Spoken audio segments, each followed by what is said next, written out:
अस्सलाम वालेकुम dear students. आप सब लोग कैसे हैं? उम्मीद है कि खैरियत से होंगे। तो आज हम बायोलॉजी में जिस टॉपिक के बारे में पढ़ेंगे वो सेल है।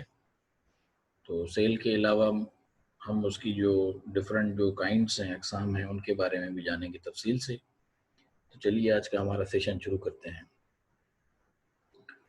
तो सबसे पहले हम जनरल इंट्रोडक्शन देख लेते हैं सेल का। सेल जो है वो लातिनी ज़ुबान सेला से लिया हुआ है, जिसकी माने है स्मॉल रूम, यानी एक छोटा सा कमरा। सेल जो है वो एक basic structural, functional and biological unit है लाइफ का। और इसी तरह से सेल्स जो है उन्हें कहा जाता है बिल्डिंग ब्लॉक्स ऑफ लाइफ, क्योंकि ज़िंदगी की शुरुआत जो है वो सेल से होती है, चाहे वो एक सेल वाले जानदार हों या एक से ज़्यादा सेल वाले जानदार हों। इसी तरह से बायोलॉजी में सेल जो है उसकी स्टडी को सेल बायोलॉजी कहा जाता है, सेल्यूलर बायोलॉजी भी कहा जाता है और साइटोलॉजी भी कहा जाता है। सेल जो है उसमें अंदर काफ़ी चीज़ें होती हैं। तो सेल जो है इस तरह ये आपको नज़र आ रहा है, सेल मेम्ब्रेन। इस सेल मेम्ब्रेन के अंदर साइटोप्लाज्म होता है जो इसका काफ़ी हिस्सा ले लेता है। उस साइटोप्लाज्म में प्रोटीन्स और साथ में न्यूक्लिक एसिड्स होते हैं। तो इनके बारे में हम आगे जानेंगे। इसी तरह से जो एक सेल वाले जानदार होते हैं उन्हें यूनिसेल्युलर कहा जाता है, मिसाल के तौर पे बैक्टीरिया और वायरस हैं। और इसी तरह से जो मल्टी सेल्युलर ऑर्गेनिजम्स हैं, जिस तरह से प्लांट्स और जो एनिमल्स हैं, या इसमें फंजाई भी आ जाता है, प्रोटोजोआ भी आ जाता है। तो मुख्तलिफ जानदार जो हैं उनमें सेल की तादाद मुख्तलिफ पाई जाती है। और इंसानी जिस्म में कहा जाता है कि 40 ट्रिलियन सेल पाए जाते हैं, यानी 40 खरब। और इसी तरह से इंसान के दिमाग में खाली 80 बिलियन सेल्स होते हैं, यानी 80 अरब। रॉबर्ट हुक पहला शख्स था जिसने सेल को डिस्कवर किया था, और उसके बाद सेल थ्योरी जो है वो डेवलप की थी माइकल शेल्डन ने और थियोडर श्वान ने, यानी एम.जे. शेल्डन और श्वान ने जो है इसको डेवलप किया। और उन्होंने फिर बताया था कि सेल जो है वो basic unit of living organism है और फंडामेंटल यूनिट है लाइफ का। और structuring and functioning living organisms जो है उनकी शुरू होती है सेल से। तो ये उन्होंने जो जो थ्योरी दी थी वो 1839 में दी थी, यानी 1839 में। और इसी तरह से जो रॉबर्ट हुक हैं उन्होंने सेल को डिस्कवर किया था 1665 में। तो ये कहा जाता है कि सेल जो है वो ज़मीन पे करीबन कोई 3.5 अरब साल पहले से मौजूद है, यानी 3.5 बिलियन ईयर्स अगो। सेल की दो टाइप्स हैं, prokaryotic cells and eukaryotic cells, जिस तरह आपको यहाँ पे नज़र आ रही हैं। तो प्रोकैरियोटिक सेल्स जो हैं वो यानी आमतौर पे जो बैक्टीरिया है या जो वायरस है, इनमें ये पाया जाता है, या आर्किया। तो ये जिस तरह आपको नज़र आ रहा है आर्किया, तो आर्किया भी बैक्टीरिया जैसा ही होता है। कहा जाता है कि सबसे पहले आर्किया आया था और आर्किया से फिर बैक्टीरिया डेवलप हुआ, और फिर बैक्टीरिया क्योंकि वो यूनिसेल्युलर है तो इसी तरह से फिर मल्टी सेल्युलर। तो इनमें और इसी तरह से जो यूकैरियोटिक सेल है ये हमें मिलता है प्लांट्स में, यानी पौधों में, और एनिमल्स में। इसमें इंसान भी आ जाता है, ह्यूमन बींग्स, और साथ में फंजाई, प्रोटोजोआ एंड जो अल्जी है, ये सारे जो हैं ये यूकैरियोटिक सेल्स की अक़साम हैं। तो दोनों सेल्स के टाइप्स में काफ़ी ज़्यादा चीज़ें हैं जो मिलती हैं। कुछ ऐसी चीज़ें हैं जो दोनों में यकसां पाई जाती हैं, और कुछ ऐसी चीज़ें हैं जो दोनों में मुख्तलिफ होती हैं एक दूसरे से। तो इनके बारे में अब हम जानते हैं। तो ये वो डिफरेंसेस और जो सिमिलरिटीज़ हैं बिटवीन प्रोकैरियोट एंड यूकैरियोट। तो सबसे पहले जो है वो हम इनके सिमिलरिटीज़ को देख लेते हैं। तो दोनों सेल्स में, prokaryotic types and eukaryotic types में, प्लाज्मा मेम्ब्रेन होता है। दोनों में साइटोप्लाज्म पाया जाता है, और दोनों में डीएनए या जेनेटिक मटेरियल या जेनेटिक कोडिंग होती है। और इसी तरह से रिबोसोम्स भी दोनों में होते हैं जिनसे प्रोटीन बन रहे होते हैं। इसी तरह से प्रोकैरियोटिक सेल में न्यूक्लियस नहीं होता, जबकि यूकैरियोटिक सेल में न्यूक्लियस होता है। प्रोकैरियोटिक सेल जो है उनमें मेम्ब्रेन नहीं होती सेल के अंदर, और इसी तरह से जो है वो यूकैरियोटिक सेल्स होते हैं, इनमें मेम्ब्रेन पाई जाती है। इसी तरह से जो प्रोकैरियोटिक सेल्स हैं उनकी साइज़ 1 से 10 माइक्रोमीटर की होती है, जबकि यूकैरियोटिक सेल्स जो हैं उनकी जो साइज़ होती है वो 10 से 100 माइक्रोमीटर की रेंज में होते हैं। इसी तरह से जो प्रोकैरियोटिक सेल्स होते हैं उनमें सिर्फ एक ही सर्कुलर पीस ऑफ डीएनए होता है, जिस तरह यहाँ पे आपको ये नज़र आ रहा है, एक ही है। और इसी तरह से जो प्रोकैरियोटिक सेल होते हैं उनमें काफ़ी ज़्यादा ये एक्चुअली पैकेट होते हैं, स्ट्रैंड लाइक स्ट्रक्चर्स होते हैं जिन्हें क्रोमोटीन कहा जाता है, और वो क्रोमोटीन से आगे जो है वो डीएनए बन रहा होता है। तो ये जो आप देख रहे हैं रिबोसोम्स, ये जो आप देख रहे हैं क्रोमोसोम्स, ये इनमें अंदर क्रोमोटीन पाया जाता है। तो ये इनमें सिमिलरिटीज और डिफरेंसेस हैं। इसके बाद सब सेल्यूलर कंपोनेंट्स ऑफ सेल। तो सेल के अंदर काफ़ी ज़्यादा चीज़ें होती हैं जिन्हें हम ऑर्गेनल्स भी कह रहे होते हैं, या सब सेल्यूलर कंपोनेंट्स आप समझ लें। इस तरह यहाँ पे आपको नज़र आ रहा है, सेल मेम्ब्रेन है, साइटोप्लाज्म है, उसके अलावा न्यूक्लियस है, वैक्यूल है, रिबोसोम्स हैं, गोल्गी बॉडी है, माइटोकॉन्ड्रियन है, वैक्यूल है। तो ये काफ़ी ज़्यादा चीज़ें हो रही हैं। तो ऑल सेल्स यानी हर किस्म के सेल्स को, वो प्रोकैरियोटिक हों या यूकैरियोटिक हों, इन सब में मेम्ब्रेन पाई जाती है। और वो मेम्ब्रेन जो है वो सेल को बेसिकली ढाप लेती है, कवर अप कर लेती है, और फिर उसी मेम्ब्रेन के अंदर जो है वो सारी जो केमिकल रिएक्शंस हो रहे होते हैं सेल के अंदर, वो उसके थ्रू हो रहे होते हैं। और ये सेल मेम्ब्रेन जो है वो एक किस्म का, यूँ समझ लें कि जो जो एनर्जी चाहिए होती है सेल को, जो सेल के अंदर जो केमिकल रिएक्शंस हो रहे होते हैं, तो वो एनर्जी सेल को मिलती है सेल मेम्ब्रेन से। तो इसी तरह से इसमें काफ़ी ज़्यादा चीज़ें जो हैं वो, जिस तरह ये आपको नज़र आ रही हैं सब सेल्यूलर कंपोनेंट्स, तो अब हम इनको जानते हैं वन बाय वन। तो सबसे पहले जो है वो सेल मेम्ब्रेन। तो जिस तरह हमने सेल मेम्ब्रेन के बारे में जाना कि सेल मेम्ब्रेन और प्लाज्मा मेम्ब्रेन जो है surrounds the cytoplasm of a cell. तो साइटोप्लाज्म जो है वो इसके अंदर आ जाता है, तो ये इसके इर्द गिर्द दायरा बना हुआ होता है। So in animals the plasma membrane is the outer boundary. जो एनिमल सेल होते हैं उनमें प्लाज्मा मेम्ब्रेन होती है, सेल वॉल होता ही नहीं, तो ये आउटर बाउंड्री होती है पूरे सेल की। और इसी तरह से in plants and prokaryotes it is usually covered by cell wall. यानी सेल मेम्ब्रेन होती है और उसके बाद फिर सेल वॉल होती है उसके बाद में। तो वो सेल वॉल फिर उसको ज़्यादा हार्ड बना रही होती है जो प्लांट सेल होता है as compare to animal cell. तो this membrane serves to separate and protect a cell from its surrounding environment and is made mostly from a double layer of phospholipids which are amphiphilic, यानी partly वो यानी होते हैं, आधे माने hydrophobic और आधे जो है वो हाइड्रोफाइलिक। तो ये हाइड्रोफोबिक या हाइड्रोफोलिक से मुराद ये है कि हाइड्रोफोबिक जो हैं वो इस तरह से होते हैं कि वो आमतौर पे वाटर सॉल्युबल होते हैं, यानी उसमें जो है वो रिएक्ट कर रहे होते हैं। और जो हाइड्रोफोबिक होते हैं ये जो है वाटर सॉल्युबल नहीं होते, तो इसीलिए ये हार्डनिंग जो होती है सेल वॉल की इस वजह से हो जाती है कि ये परमानेंट बन जाते हैं।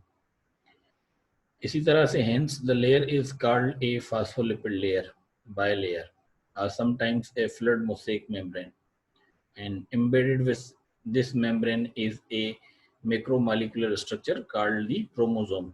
और फिर इनमें अंदर जो है वो क्रोमोसोम भी होता है।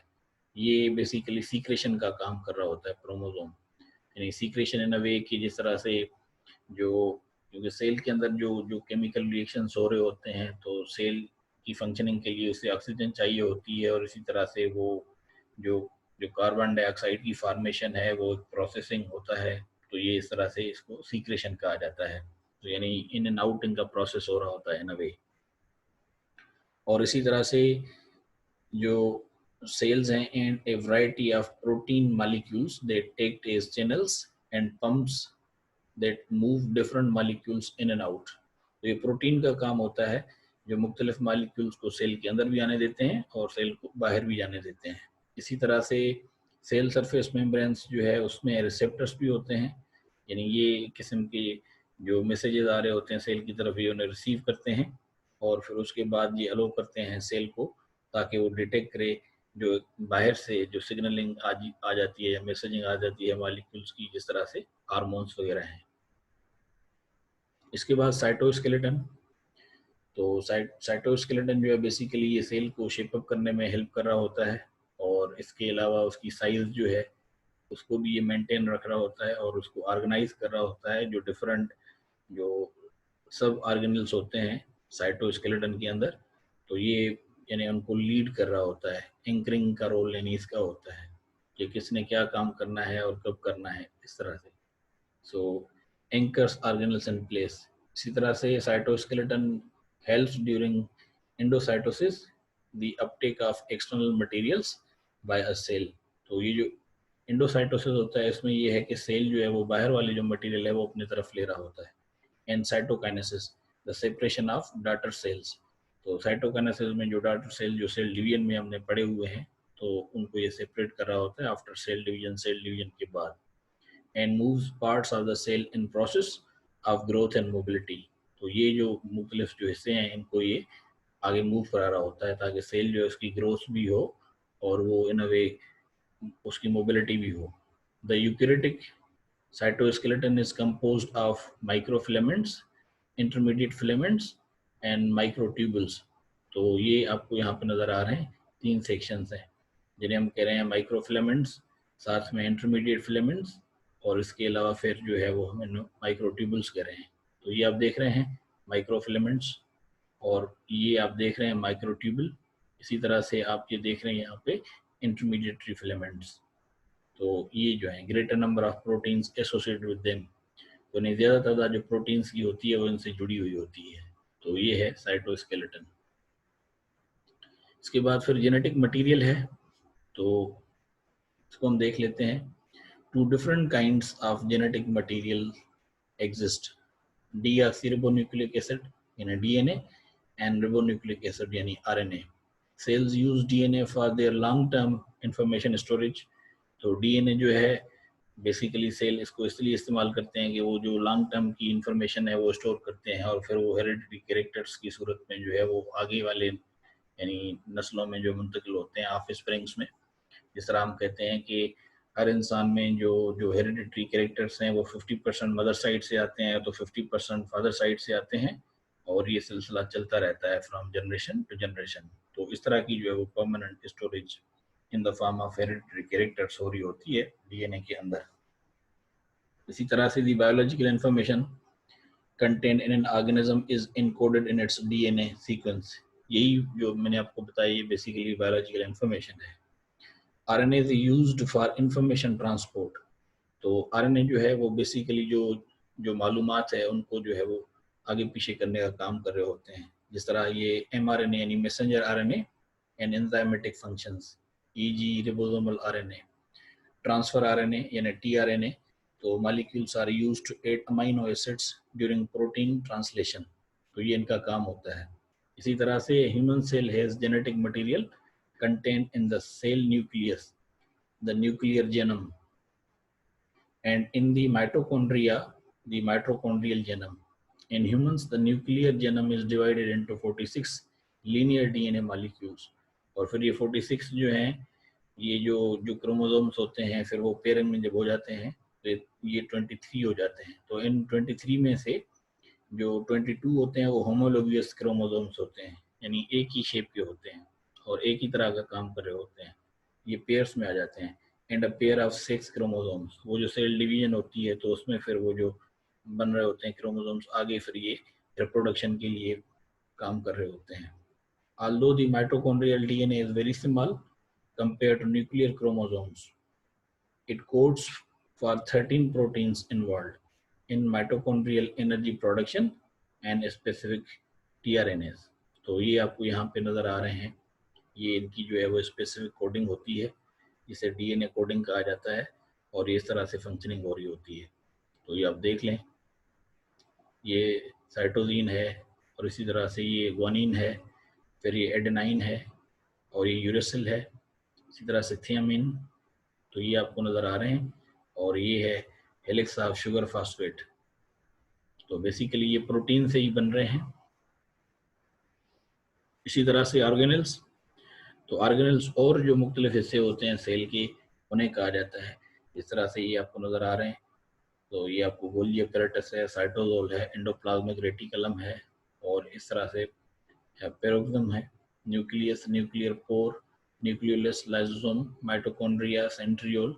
ये मुख्तलिफ, इनको हम देख लेते हैं।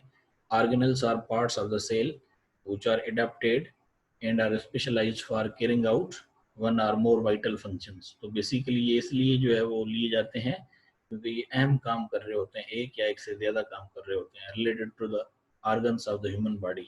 जो ह्यूमन बॉडी के मुख्तलिफ आर्गन्स हैं उनसे मंसूब जो मुख्तलिफ फंक्शन होते हैं ये वो कर रहे होते हैं। आर्गन्स जिस तरह से हार्ट है, लिवर है, लंग्स हैं, किडनीज हैं, स्टमक है, तो ये हमारे बॉडी के आर्गन्स हैं। तो ये जिस तरह यहाँ पे लिखा हुआ है with each organ performing a different function, तो ये हर आर्गन में जहाँ पे जुड़े होते हैं तो ये मुख्तलिफ किस्म का काम कर रहे होते हैं। इसी तरह से इन्हें कहा जाता है कि one or more vital function ये कर रहे होते हैं। Both eukaryotic and prokaryotic cells have organelles, दोनों में ऑर्गेनेल्स होते हैं, यूकैरियोटिक में भी और प्रोकैरियोटिक में भी, यानी यूनिसेल्युलर एंड मल्टीसेल्युलर दोनों में। But prokaryotic organelles are generally simpler and are not membrane bound, तो वो आमतौर पे सादा होते हैं और वो मेम्ब्रेन से लाजमी नहीं है कि हमेशा जुड़े हुए हैं। There are several types of organelles in a cell, and some such as nucleus, Golgi apparatus, mitochondria, chloroplast, peroxisomes, and lysosomes can be numerous, hundreds to thousands, यानी ये हजारों लाखों में हो सकते हैं। इसी तरह से सेल न्यूक्लियस जो कि सबसे इम्पॉर्टेंट पार्ट होता है सेल का, ये आप देख रहे हैं कि ये न्यूक्लियर एनवेलप इसके सराउंडिंग हो रहा होता है। तो सेल न्यूक्लियस जो है सेल्स इंफॉर्मेशन सेंटर, तो सारी इंफॉर्मेशन जो होती है सेल की वो न्यूक्लियस में होती है। The cell nucleus is the most conspicuous organelle found in a eukaryotic cell, तो यानी ये इन अ वे कि बड़ा इंपॉर्टेंट होता है। It houses the cell's chromosomes, तो जितने भी सेल के क्रोमोसोम होते हैं वो यहाँ पे हमें मिलते हैं न्यूक्लियस में। And is the place where almost all DNA replication and RNA synthesis transcription occur, तो ये सारा जो है वो यहाँ पे डीएनए की रेप्लिकेशन जो है और सिंथेसाइजिंग जो आरएनए की है वो यहाँ पे हो रही होती है। The nuclear envelope isolates and protects a cell's DNA from various molecules that could accidentally damage its structure or interfere with its processing, तो जो न्यूक्लियर एनवेलप है ये इसको प्रोटेक्ट कर रहा होता है, अदरवाइज इसमें अंदर जो है वो मुख्तलिफ किस्म की जो है वो चीज़ें हो सकती हैं जिससे डैमेज हो सकता है जो आरएनए है उसकी जो फंक्शनिंग है। इसी तरह से during processing DNA is transcribed और copied into the special RNA, तो आरएनए जो है वो डीएनए से ही बन रहा होता है, सो कॉल्ड मैसेंजर आरएनए जिन्हें एमआरएनए कहा जाता है। This mRNA is then transported out of the nucleus, फिर वो एमआरएनए जो है इनसे बाहर निकल जाते हैं न्यूक्लियस से और आगे वो काम कर रहे होते हैं। Where it is translated into a specific protein molecule, तो फिर वहाँ पे वो खास किस्म का एक जो है वो प्रोटीन मॉलिक्यूल की सूरत अख्तियार कर लेते हैं। The nucleus is a specialised region with the nucleus where ribosome subunits are assembled, तो वहाँ पे जो रिबोसोम के छोटे छोटे हिस्से होते हैं वो यहाँ पे आगे जुड़ते हैं। In prokaryotes DNA processing takes place in the cytoplasm, तो जो प्रोकैरियोटिक सेल्स होते हैं उनमें जो डीएनए है वो साइटोप्लाज्म में होती है क्योंकि उनको न्यूक्लियस डेफिनेट न्यूक्लियस नहीं होता जिस तरह यूकैरियोटिक सेल को हो रहा होता है, तो ये हमने पहले भी जाना था शुरू में। इसके बाद है माइटोकॉन्ड्रिया एंड क्लोरोप्लास्ट, तो इनका जो काम है जिस तरह यहाँ पे देख रहे हैं कि हमने इनको जो है वो की टर्म्स में लिखा हुआ है। So important to see the similarities, transform energy, generate ATP, तो ये जो एटीपी है यानी ये एडेनोसाइन ट्राइफॉस्फेट है। इसी तरह से डबल मेम्ब्रेन्स यानी to membranes semi autonomous organelles move, change, shape, divide, और इसी तरह से इंटरनल रिबोसोम्स हैं, डीएनए एंजाइम्स। तो माइटोकॉन्ड्रिया जो है basically generate energy for the cell, तो इनका काम जो है सेल के लिए एनर्जी जो है वो जनरेट करना होता है। तो माइटोकॉन्ड्रिया को इन अ वे कहा जाता है कि ये एक पावर हाउस है सेल का। तो mitochondria are self replicating organelles that occur in various numbers, shapes and sizes in the cytoplasm of all eukaryotic cells, यानी ये खुद ब खुद ही बन रहे होते हैं इन a way.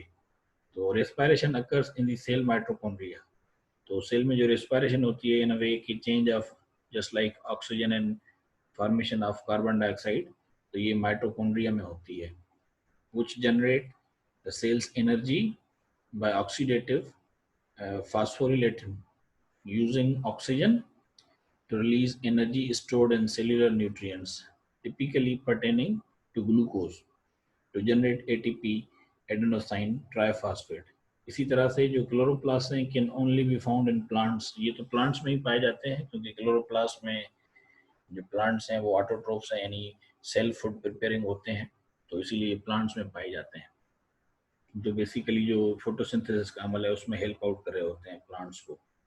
And algae, they capture the sun's energy to make carbohydrates through photosynthesis.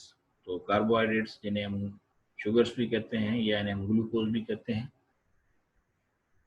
इसी तरह से ये कुछ और हैं जो इम्पॉर्टेंट जो हैं ऑर्गेनल्स हैं.